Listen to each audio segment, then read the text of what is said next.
오늘 나의 나 된 것은 하나님의 은혜라, 이런 제목으로 함께 말씀 묵상합니다. 이 사도 바울은요, 요즘 말로 말하면 아주 완벽한 스펙을 갖춘 사람이었습니다. 우선 그는 학벌이 화려해요. 당시 최고의 스승이었고 히브리 민족의 존경을 받던 대학자였던 가말리엘이라고 하는 사람의 문화에서 공부를 했습니다. 율법을 공부한 사람이에요. 요즘 말로 바꿔 말하면 하버드나 아이비리그를 나왔다는 그런 뜻이겠지요. 또 그는 좋은 가문 출신이었습니다. 혈통으로는 베냐민 지파다, 그렇게 말해요.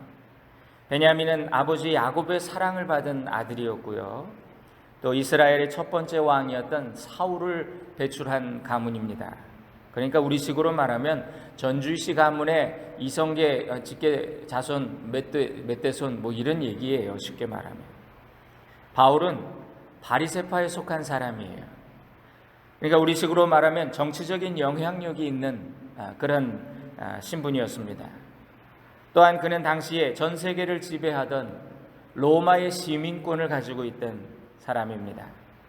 바울은 날 때부터 로마의 시민권을 가지고 태어났어요. 그가 자란 지역이 그리스 헬라 문명권이었던 타르소라고 하는 지역이었기 때문입니다.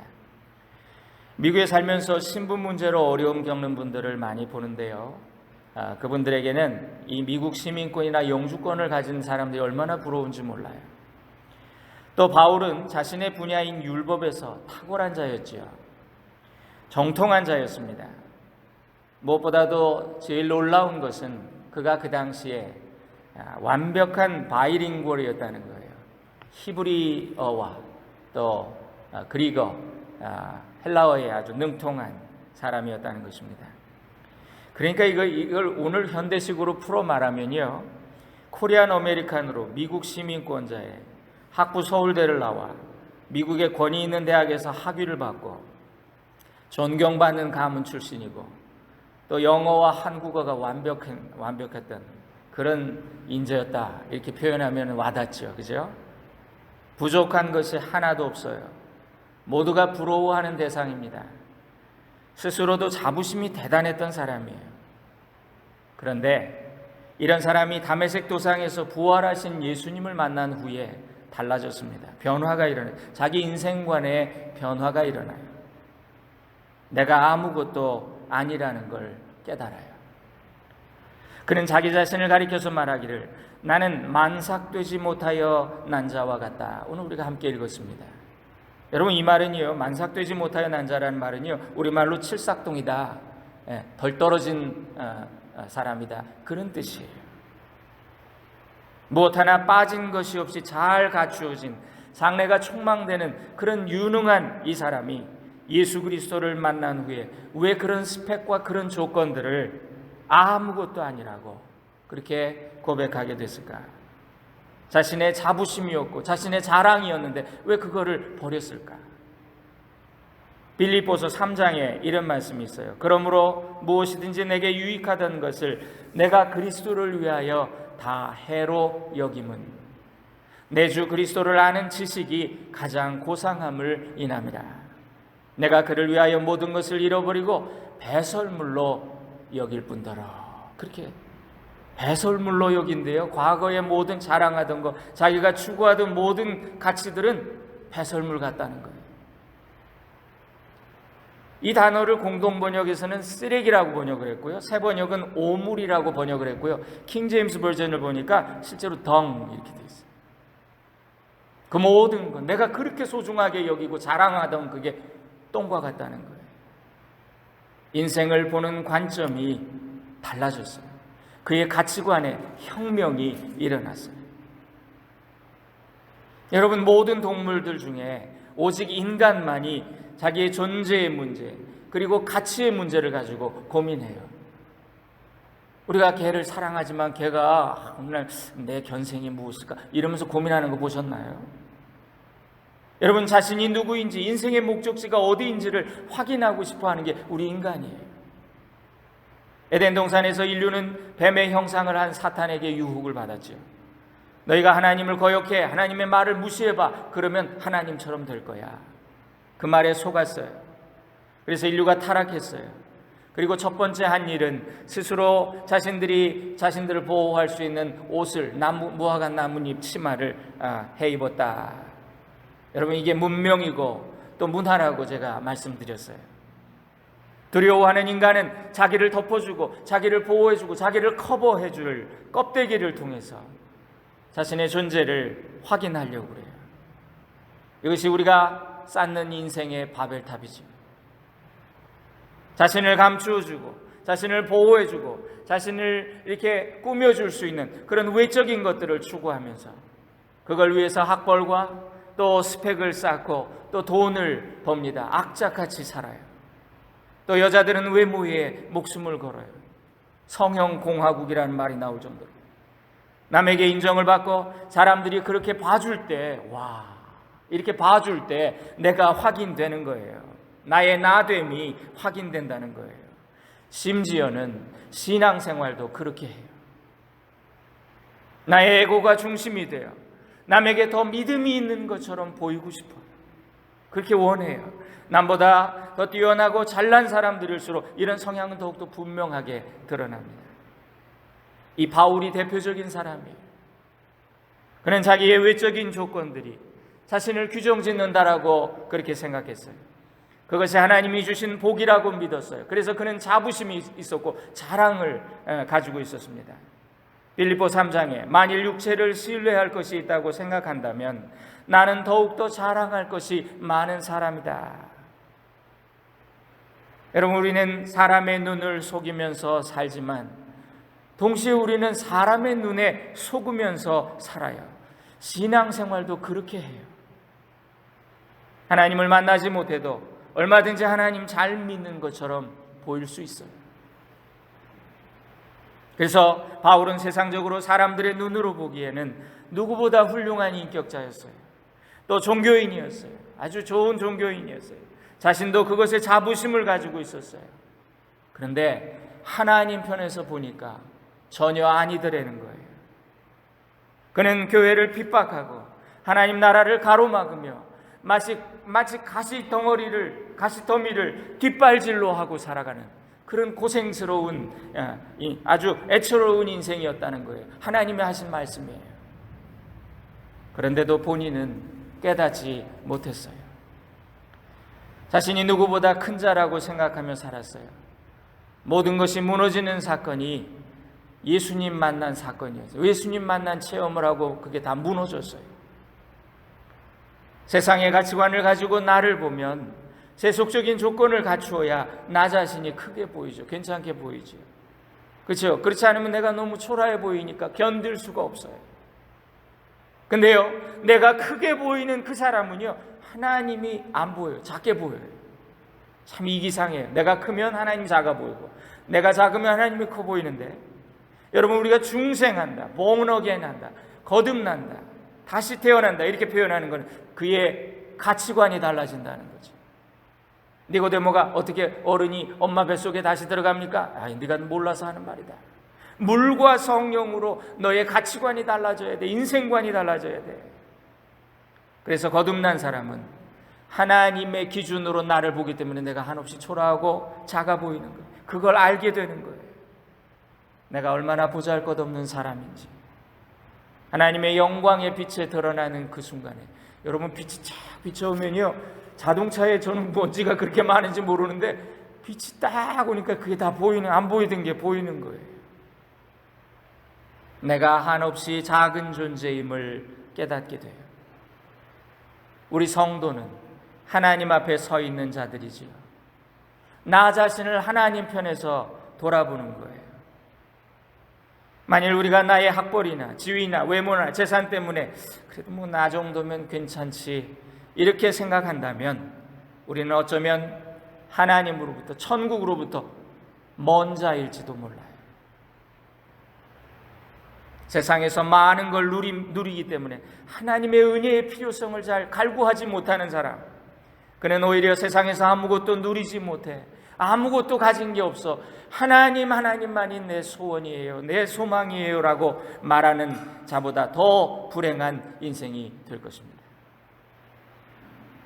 요한계시록 7 교회에게 예수님이 주시는 말씀이 나와요. 거기 보면 라오디게아 교회한테 예수님 뭐라 그러냐면, 네가 말하기를 너는 부자라 부유하여 부족한 것이 없다고 하지만 네 곤고한 것과 가련한 것과 가난한 것과 눈먼 것과 벌거벗은 것을 알지 못하는구나.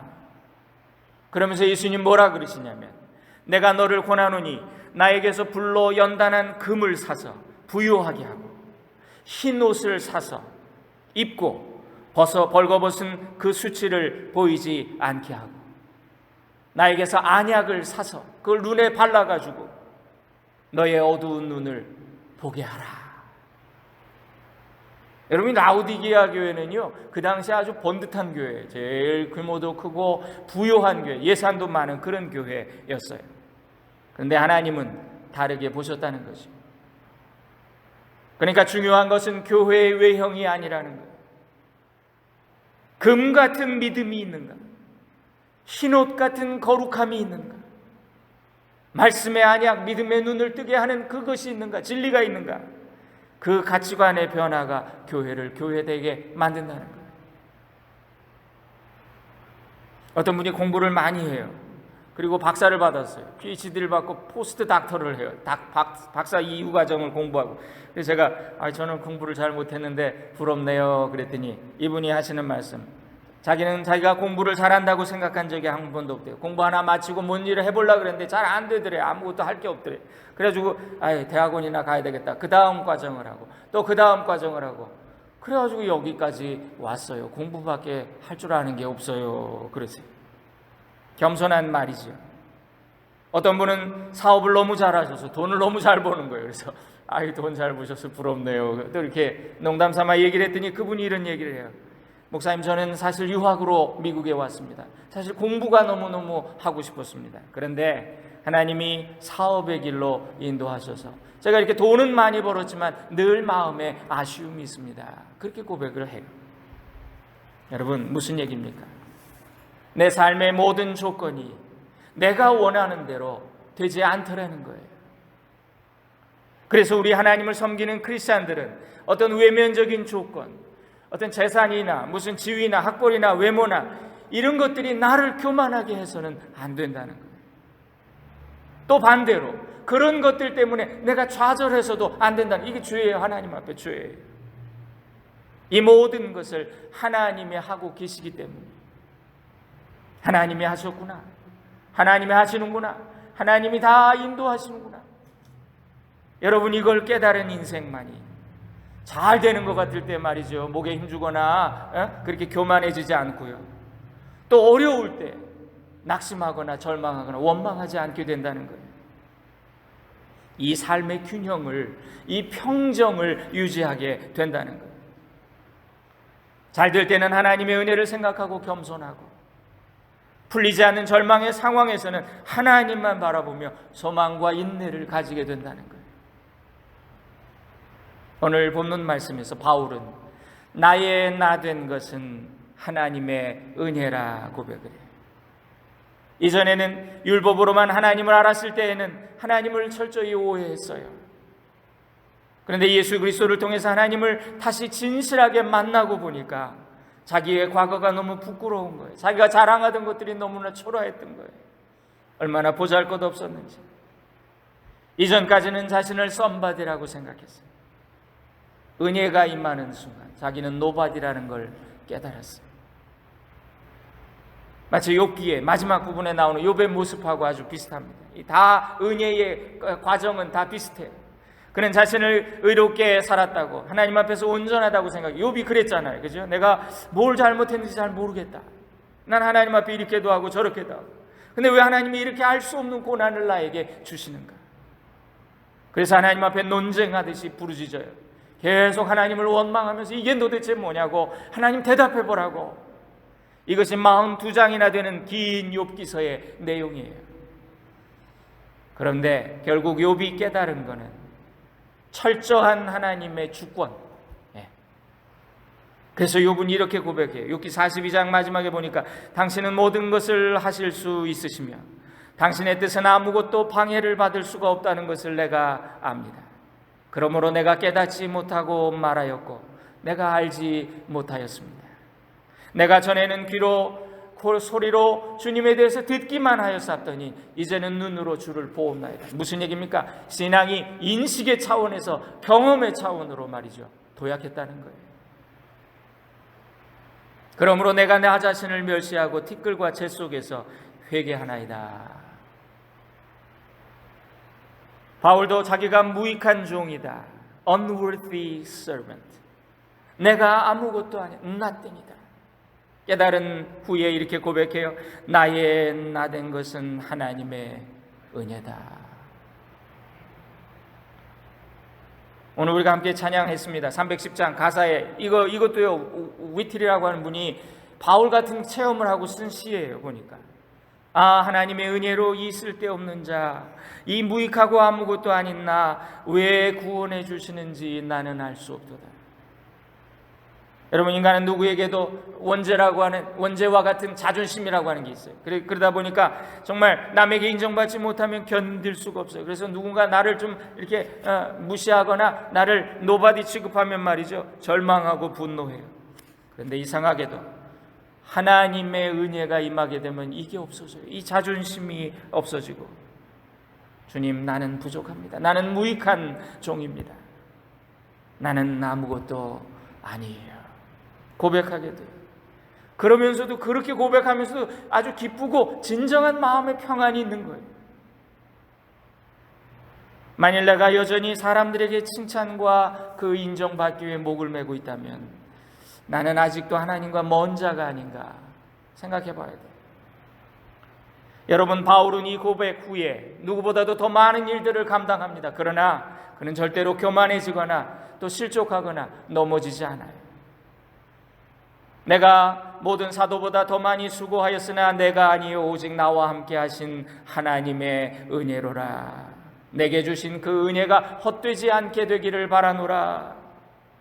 그런 고백을 하며 살아요. 이전에는 그렇게 자부심과 자존심으로 똘똘 뭉쳐 있었는데 은혜를 경험하니까 자기의 단점과 자기의 부족함에도 불구하고 그런 걸 그냥 솔직히 인정하는 거예요. 다 받아들이는 거예요. 디모데후서 1장에 보니까 그러므로 나는 이런 고난을 당하면서도 부끄럽지 않습니다. 나는 내가 믿어온 분을 잘 알고 있고 또 내가 맡은 것을 그분이 그날까지 지켜주실 수 있음을 확신합니다. 이제는 내 삶의 기준이 내가 아니라는 거예요. 하나님이시라는 거예요. 내 삶의 방향이 확실히 정해졌다는 거예요.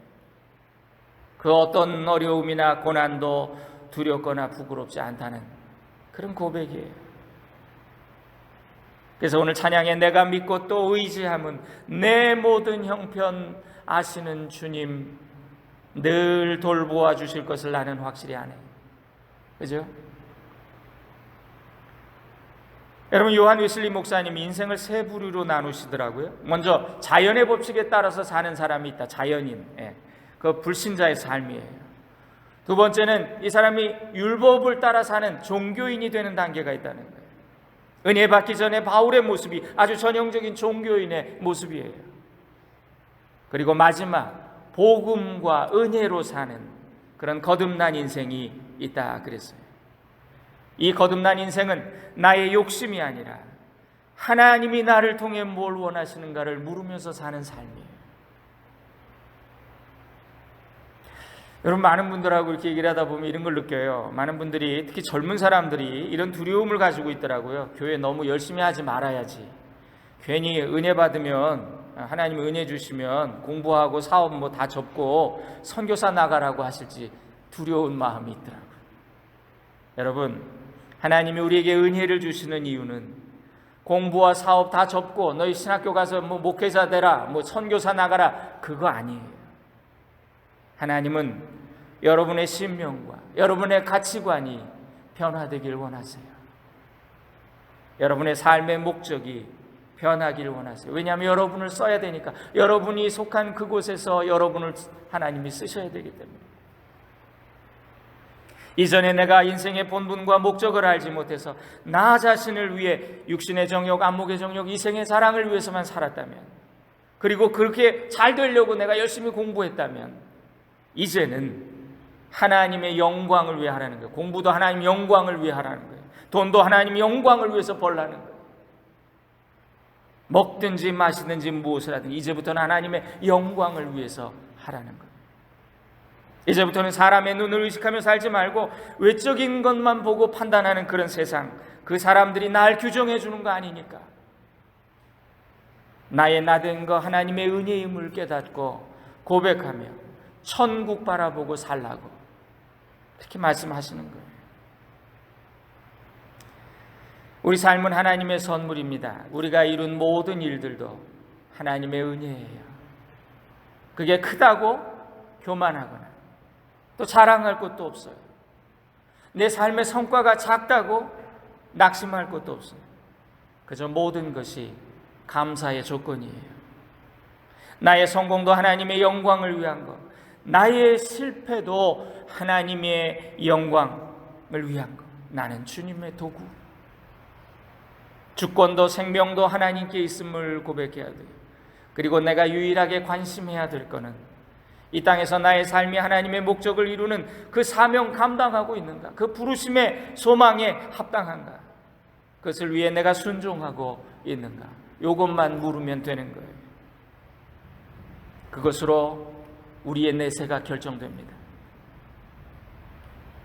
오늘 저는 설교를 마무리하면서 웨슬리 목사님의 언약 기도문을 여러분에게 소개합니다. 주보에 있는데 우리 한번 같이 낭독하면서 기도 같이 하겠습니다. 같이 읽겠습니다. 주님, 제 생명은 더 이상 제 것이 아니며 오직 주님의 소유입니다. 주님께서 원하시는 곳에 제가 있게 하시고 또한 주님이 기뻐하시는 사람들과 함께 있게 하소서. 저에게 일을 시키셔도 좋고 고생을 시키셔도 좋습니다. 주님을 위해서라면 저를 사용하시거나 또는 버려두셔도 상관없습니다. 주님을 위하여 저를 높이셔도 좋고 주님을 위하여 저를 낮추셔도 좋습니다. 저를 충만하게 하셔도 감사, 공허하게 하셔도 감사합니다. 모든 것을 다 가지게 하시거나 아무것도 못 가지게 하셔도 괜찮습니다. 저는 진정으로 또한 자유함으로 주님의 기쁨과 사역을 위해 모든 것을 내려놓습니다. 오 영광 중에 거하시는 거룩한 성부, 성자, 성령 하나님, 주님은 저의 하나님이시며 저는 주님의 소유이오니 진정 그렇게 되기만을 간구합니다. 이 땅에서 서약한 이 언약이 하늘에서도 인정받게 하소서. 아멘. 저와 여러분 모두의 진실한 고백이 되기를 주님의 이름으로 축원드립니다. 기도하겠습니다. 사랑하는 하나님, 우리가 주님을 만나기 전 내 자신의 모습을 바로 보지 못했습니다. 아니, 볼 수가 없었습니다. 예수 그리스도를 만나 은혜를 체험하고 깨달았습니다. 나의 부족함과 허물과 죄를 주님 앞에 고백합니다. 그리스도의 은총으로 사망에서 생명으로 옮겨주시고 사탄의 종에서 하나님의 자녀로 신분을 바꿔주신 은혜에 감사합니다. 오늘 성찬 통해 주님을 내 마음에 내 인생의 주인으로 모셔드렸습니다. 모든 주권이 당신께 있음을 고백합니다. 모든 것이 주님의 것임을 고백합니다. 하나님의 영광을 위해 살기 원합니다. 세상의 가치만 추구하다가 녹슬어 사라지는 허무한 인생이 되지 말게 하옵소서. 인생의 목적을 바로 알아 하나님의 도구로 닳도록 쓰임받다가 마침내 영원한 하나님의 나라로 옮겨지는 영광스러운 인생 되게 하옵소서. 예수님의 이름으로 기도 올립니다. 아멘.